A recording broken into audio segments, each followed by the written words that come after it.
నేను ఎప్పుడు జనరల్గా ఒక సందేహం ఉంటుంది. ఉద్యమ పార్టీలో మహిళలకి సరే కొంతవరకు అక్కడ ఉన్నాయి, కొన్ని చెప్పుకోలేమో, కొన్ని చెప్పుకోగలం. ఆ తర్వాత రాజకీయ పార్టీలో ఒకప్పుడు బూర్జువా అనేవాళ్ళం, ఈరోజు బూర్జువా ఏం లేదు, అన్నీ అలానే ఉన్నాయి కాబట్టి ప్రజాస్వామ్య పార్టీల్లో, ఆ తర్వాత ఇప్పుడు అధికారంలో, ఇన్నింట్లో కూడా మీరు వివక్ష ఎదుర్కొన్న సందర్భాలు ఏంటి? మీరు మరింత శక్తివంతంగా ఉన్న సందర్భాలు, శక్తివంతం అంటే అధికారమే కాదక్క, ప్రతి దాంట్లో కూడా మీరు శక్తివంతంగా ఉన్న సందర్భం ఏంటి? నాకు అంత పర్టికులర్గా గుర్తులేదు, కానీ ఉద్యమాలలో కూడా అవకాశాలు ఇచ్చేటప్పుడు కొంచెము వివక్షత కనిపించింది. కానీ తర్వాత ప్రయారిటీ నాకు ప్రయారిటీ ఉంది. అప్పుడు కూడా ఇక్కడ కూడా కొన్ని సందర్భాలలో ఎదుర్కొంటూనే ఉంటాం, ఇక చెప్పుకోలేము. మనం ఎంత కష్టపడ్డా కూడా, కష్టం లేకున్నా కూడా ఈజీ వేలో వచ్చి కొంతమందికి అవకాశాలు వస్తాయి, కొంతమంది కష్టపడ్డా కూడా అవకాశాలు రావు.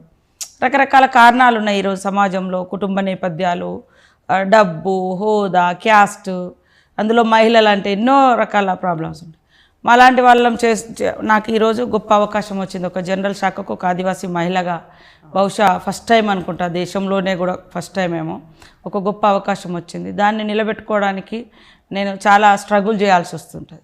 కానీ మనకు దగ్గర వాళ్ళే మనల్ని కించపరిచే మాటలు మాట్లాడతారు, వాళ్ళు చేయలేరు, వాళ్ళకి పట్టు లేదు, ఎందుకంటే జీర్ణించుకోలేకపోతున్నారు కొంతమందికి మనకు వచ్చిన పేరు లేదా మంచి దాని గౌరవాన్ని కూడా కొంతమంది తట్టుకోలేక నెగిటివ్ క్రియేట్ చేయడం, మన వెంటనే ఉంటారు, మన సపోర్టర్స్ లాగానే ఫీల్ అవుతారు, కానీ వాళ్ళలో ఆ జెల్సీ ఉంటుంది అనేది నాకు ఈ మధ్యకాలంలో చాలా అర్థమవుతుంది.